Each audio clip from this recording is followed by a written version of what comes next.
नमस्कार, आप देख रहे हैं स्पेशल इंडिया न्यूज और मैं हूं बादल कुमार। आप सभी का हकदार कौन बिहार में बहुत बहुत स्वागत है। आज जनता का सवाल, नेताओं से सीधा जवाब। तो अभी हम खड़े हैं जमालपुर की धरती पर, जहां की जनता हर बार नेताओं से यही पूछती है कि चुनाव जो वादे होते हैं कि सिर्फ वो चुनाव तक ही क्यों रहती है, चुनाव के बाद आखिर क्यों भूल जाते हैं वादा नेता। यहाँ के जो नेता हैं वो चुनाव में तो वादे करते हैं लेकिन चुनाव के बाद भूल जाते हैं। बिजली, सड़क, नली गली, रोजगार एवं शिक्षा हर चुनाव में वादा होता है, लेकिन क्या पूरा हुआ है? आज यही जनता का सवाल है और सभी नेताओं को इसका जवाब देना होगा। तो इसी सिलसिले में आज हमारे साथ मंच पर मौजूद हैं बिहार के बड़े से बड़े राजनीतिक पार्टियों के प्रवक्ता एवं प्रतिनिधि। तो चलिए बारी बारी से सबकी एक बार मैं परिचय करवा दूं। तो सबसे पहले स्वागत है आरजेडी के प्रवक्ता का, जिनकी पार्टी विपक्ष में बैठकर कहती है कि सत्ता वाले वादे निभाने में फेल रहे। वही दूसरे हैं हमारे साथ जेडीयू के प्रवक्ता, जो कहते हैं कि नीतीश कुमार ने बिहार को बदला है और वादों को हकीकत में बदला है। तीसरे हैं जनसुराज के प्रवक्ता, जो कहते हैं कि जनता पुराने वादों से तंग आ चुकी है और एक नया विकल्प चाहती है। और चौथे हैं निर्दलीय। और आज के जो लास्ट जो प्रवक्ता है पांचवा, वो स्थानीय लोग हैं, इनसे भी जानने का प्रयास करेंगे। तो चलिए बारी बारी से इन सभी के मुख से ही करेंगे, इनका परिचय जानने का प्रयास करेंगे। जदयू नगर अध्यक्ष रविरंजन बब्बू सिंह जमालपुर। प्रतिमा चौरसिया, महिला राजद जमालपुर। अशोक कुमार, ग्राम फुलका, निर्दलीय उम्मीदवार। मोहम्मद नकीम, जनसुराज प्रदेश सदस्य। महेश प्रसाद यादव, स्थानीय नागरिक, 166 नंबर विधान। तो शो को आगे बढ़ाते हैं और सबसे पहले सवाल पर आते हैं। तो आज का सवाल विपक्ष की जो प्रवक्ता है यानी कि आरजेडी के प्रवक्ता से मेरा पहला सवाल है, आपने 15 साल सत्ता में रहकर क्या वादे पूरे किए? अभी की जो सरकार है वो न पहले गिनावे कि क्या क्या हमने किया है। क्या नल जल का योजना पूरा हो गया पूरे जमालपुर में? पुरानी बात तो भूलिए, नया बात देखिए कि अभी की जो सरकार है, गठबंधन की सरकार जो है, वो अपना बताए कि नल जल पूरे जमालपुर में पूरा हो गया, नाली रोड पूरा हो गया, रोजगार पूरा हो गया, 15 लाख खाते में सबका आ गया। ये न बतावे सरकार। 2005 के पहले का बिहार और 2025 का बिहार। आज जमालपुर में विकास की कड़ी में आप अभी तत्काल देखे होंगे कि हमारे मुख्यमंत्री ने सीएससी का स्वास्थ्य भवन का शिलान्यास किया, मेडिकल कॉलेज जमालपुर प्रखंड में बनने का काम हुआ। और आज हमारा जो अभी सबसे बड़ा डेयरी प्लांट जो है जमालपुर में, ये मदर डेयरी का प्लांट, जो कि लोगों को रोजगार भी देगा और बाजार भी देगा। किसानों के लिए दूध का सबसे बड़ा बाजार, किसान भारत की जान है, और किसानों के लिए दूध का बाजार सबसे सुलभ मदर डेयरी में होगा। मदर डेयरी में रोजगार होगा, स्थानीय स्तर पर बहाली होगी और हमें उत्तम क्वालिटी का सामान मिलेगा। मदर डेयरी वाला तो अभी शिलान्यास हुआ है, ये पहले नल जल की बात तो कर ले, जो कि हर घर के जरूरी है, वो पूरे जमालपुर में हो चुकी है। नल जल योजना जो है जमालपुर में काफी वार्डों में शुरू हो चुका है। कुछ वार्ड जैसे कि 9 नंबर, कुछ वार्ड है जहाँ की पानी का लेवल ऊंचा होने से वहाँ जो है डीप बोरिंग करके प्लांटेशन करके बनाया जाएगा टावर, तभी पानी का सप्लाई वहाँ संभव है। और ऐसे बहुत जगह पानी का सप्लाई जमालपुर में शुरू है। कुछ जगह नहीं है जहाँ की टेक्निकल प्रॉब्लम है, उस पर भी काम चल रही है। इस बात को जानने का प्रयास करेंगे जनसुराज के प्रवक्ता से कि आप दोनों की बात में कितनी सच्चाई है। देखिए, मैं मानता हूं कि 2005 में जब नीतीश जी आए तो कुछ काम हुआ, 2010 तक काम हुआ, उसके बाद जो विधि व्यवस्था है उसमें सुधार हुआ। लेकिन ऐसा कोई बात नहीं कि विधि व्यवस्था पूर्ण रूपेण ठीक हो गया और उसके बाद हमारे नीतीश बाबू ने हमेशा 2010 के बाद अपना कुर्सी बचाने के लिए कभी इस दल में कभी इस दल में ये आते जाते रहे और इनका बहुत ही बेहतरीन नाम आया हुआ है पलटू राम। सभी लोग जानते हैं नीतीश बाबू पलटू राम है। और ये जब ये लगता है मेरा कुर्सी भाग रहा है तो ये पलट के धड़ाक से चले जाते हैं बड़े भाई के गोद में। जब भी वहां से खतरा समझ में आता है फिर वो चले आते हैं बीजेपी की गोद में। इस तरह से ये 2010 के बाद पलटा पलटी किए और कोई काम नहीं किया। जहां तक बात है ये क्राइम का, तो क्राइम जो है इन्होंने रोकने में बिल्कुल असफल रहा।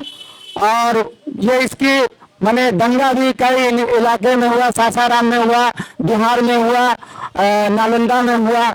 इस तरह से कई कारोबारियां, पटना में भी कई कारोबारी को हत्या किया गया और कई माने ऐसे घटना घटा है जिसका कि विवरण मैं अगर जरूरत पड़ा तो मैं दे सकता हूँ। लेकिन ये कोई विकास नहीं हुआ। ये पुल पुलिया अगर विकास समझते हैं 20 बरस में पुल पुलिया का विकास हुआ, इसको विकास कहा जाएगा? आपको 20 बरस में मैंने ये आप एगो पुल पुलिया सब बनाते रहते हैं। आप देखिए उसमें भ्रष्टाचार कहाँ तक लिप्त रहा। भ्रष्टाचार इस हद तक लिप्त रहा कि आप देखे होंगे पिछले 2 महीने में इनका जो है 22 पुल गिर गया। किस हद तक भ्रष्टाचार गया है। और ये वीडियो ऑफिस हो, सी ऑफिस हो, तमाम डीएम ऑफिस हो, ये भ्रष्टाचार में लिप्त से पूरा भरे पड़े हुए हैं। इनको तो भ्रष्टाचार से फुर्सत भी नहीं है और ये यही काम करते हैं। और इसके अलावा अभी कोई विकास का काम नहीं हुआ है। और ये अभी जो उद्घाटन कर रही है मात्र एक दिखावा है। उद्घाटन भी कम हुआ नहीं हुआ, क्या हुआ ये भी कहना मुश्किल है। सरकार के प्रवक्ता, आप किस नजरिए से आप इसको देखते हैं? नजरिया अपना अपना देखने का होता है। यही जमालपुर शहर था जो हम लोग 12 बजे स्टेशन पर उतरते थे तो घर नहीं जा सकते थे कि रास्ते में लोग झपट मार लोग छीन लेंगे। लेकिन आज लोग आराम से स्टेशन पर उतरते हैं और अपने घर को जाते हैं। विकास की जहां तक बात है, पुल पुलिया की विकास तो हर क्षेत्र। आज जो हमारा जीविका जो महिला का कार्यक्रम है पूरे देश ने उसका अनुसरण करके आजीविका चलाया, महिलाओं का उत्थान हुआ। आज हमारी जीविका दीदी देखते होंगे आप लोग कि सारे जगह अपना रोजगार उद्योग चला रही है, हर क्षेत्र में हुआ। आज स्वास्थ्य के क्षेत्र में आप देख लीजिए, मुंगेर हॉस्पिटल, जमालपुर पीएचसी देख लीजिए आप, लाइन का लाइन लोग लगा रहता है, दवाई मिलता है हॉस्पिटल में। अभी हर जांच की सुविधा है, सीटी स्कैन तक होती है हॉस्पिटल में। आप जाइए तो गरीब लोगों के लिए। और काफी क्षेत्रों में यहाँ हुआ है और लॉ ऑर्डर में भी हुआ है। लेकिन कुछ लोग आरोप करते हैं तो उस पर क्या बोला जा सकता है। सबसे पहले यहाँ पर स्थानीय लोग हैं, उनसे भी जानने का प्रयास करेंगे। सभी लोग आए हमारे यहाँ, सभी जीत जीत के वोट मांग मांग के चले गए। लेकिन गरीब का विकास, गरीब को रोजगार चाहिए। अनुदान से गरीब का उत्थान नहीं होता है। गरीब को परिश्रम करके जो रोटी खाएगा वो मीठा होता है और वैसा रोजगार यहाँ नहीं है। एक एशिया का सब प्रसिद्ध कारखाना है, उसको मिट्टी में मिला दिया गया और हम लोग इसको देख के रो पड़ते हैं कि हमारे यहाँ ऐसा क्यों हो रहा है। हमारे यहाँ का जनप्रतिनिधि को क्या हो गया है, क्यों नहीं इस विषय में सोचता है। और हम लोग इस पर अपने आप को कोसते हैं कि हम लोग का जनप्रतिनिधि कैसा होता है और हम लोग का काम सही ढंग से नहीं करता है। हमारे बच्चे ग्रेजुएशन करके, पढ़ के, लिख के नौकरी के जुगाड़ में इधर उधर जाते हैं, लेकिन उसको रोजगार नहीं मिलता है। कोई बम्बई जाता है, कोई बनारस जाता है, कोई दिल्ली जाता है, कोई इलाहाबाद जाता है।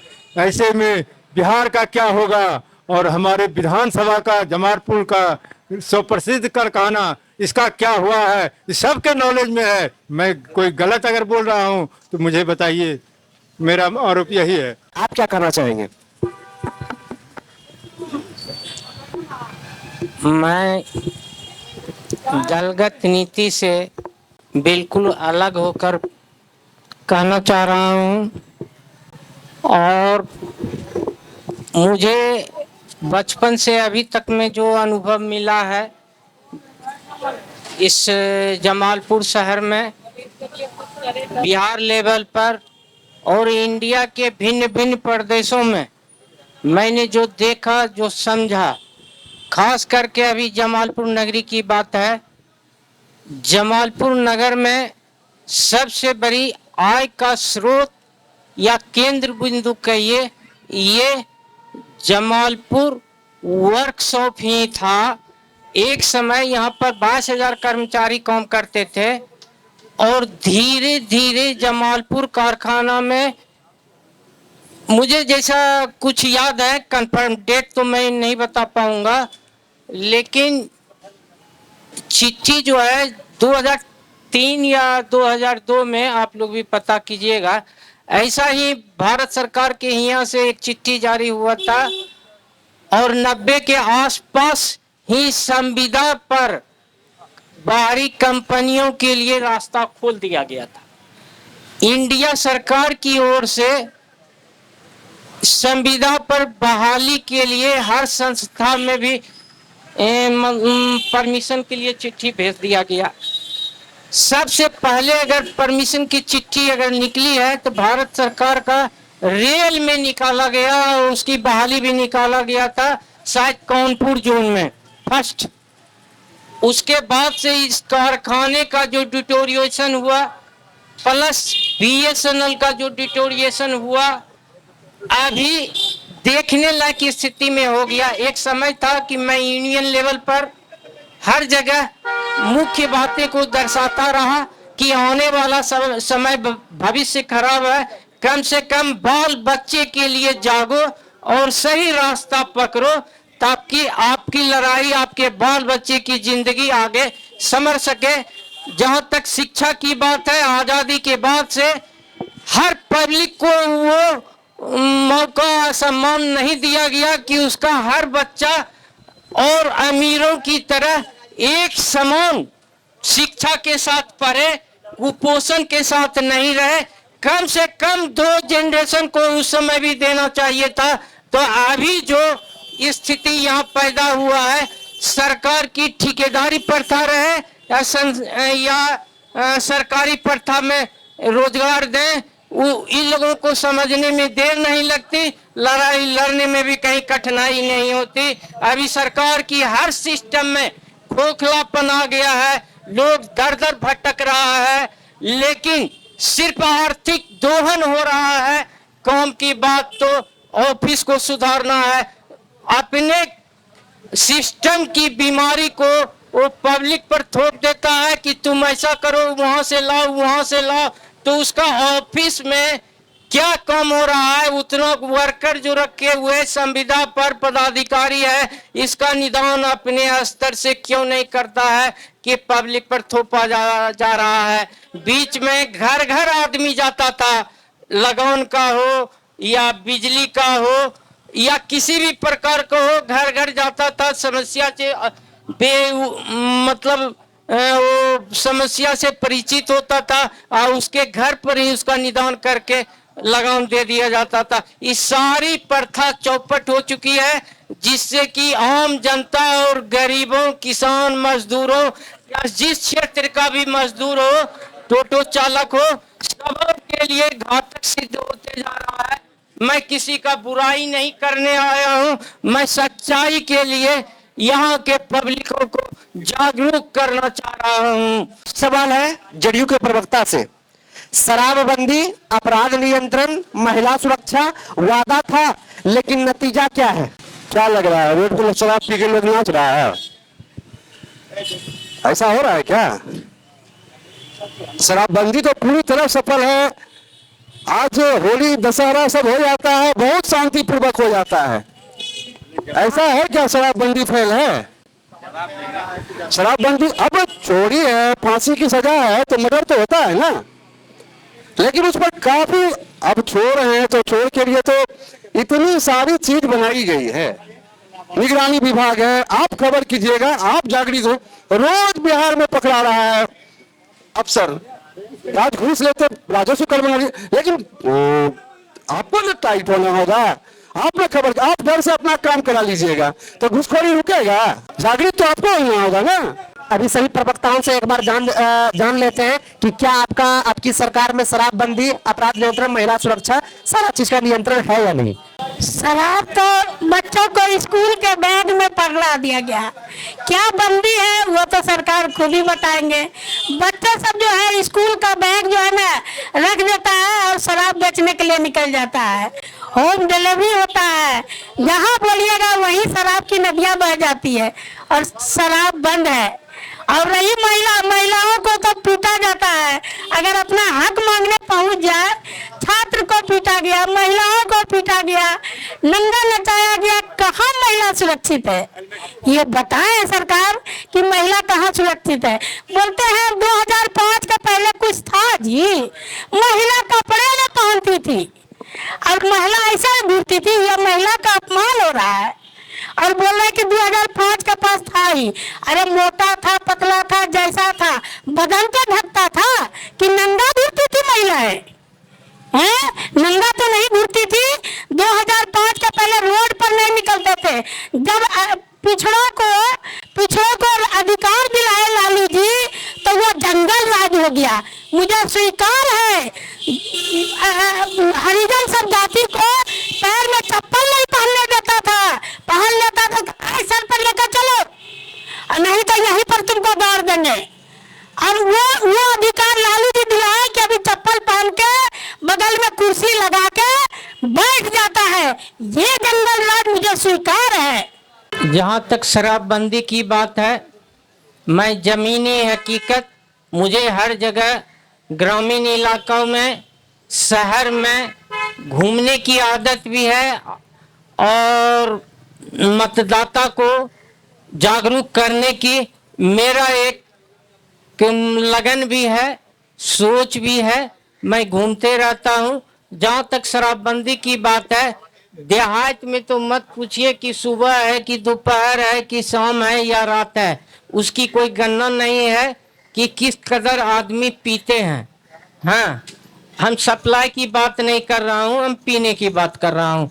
शहर में भी अगर आप रोड में भी टोटो से मुआयना कर लीजिए तो आपको बहुत आदमी समझ में आ जाएगा कि पी के चल रहे हैं, झूमते चल रहे हैं, कुछ बोलते चल रहे हैं। ये बातें, ये हकीकत है। और दूसरी बात, जहाँ तक सुरक्षा की बात बोलते हैं, इन्होंने जंगल राज की बात कही, उस पर दो शब्द मैं कहना चाहता हूँ। जहाँ तक हम 76 से जमालपुर शहर को छोड़ के सुल्तानगंज जाना शुरू किए, बीच बीच में पटना जाते थे, मेरी पढ़ाई चल रही थी, बीच में मुजफ्फरपुर में भी मेरी पढ़ाई हुई है, वहाँ भी रहे हैं। तो उस सब संदर्भ में जहाँ तक सुरक्षा की बात बोलती है, आदमी जिस ढंग से सुरक्षा को जंगल राज से जोड़ दिया गया है और सब कुछ भी नहीं था, मैं ये दावा करता हूँ। एज ए दलगत नीति से बाहर, एज ए मतदाता भी।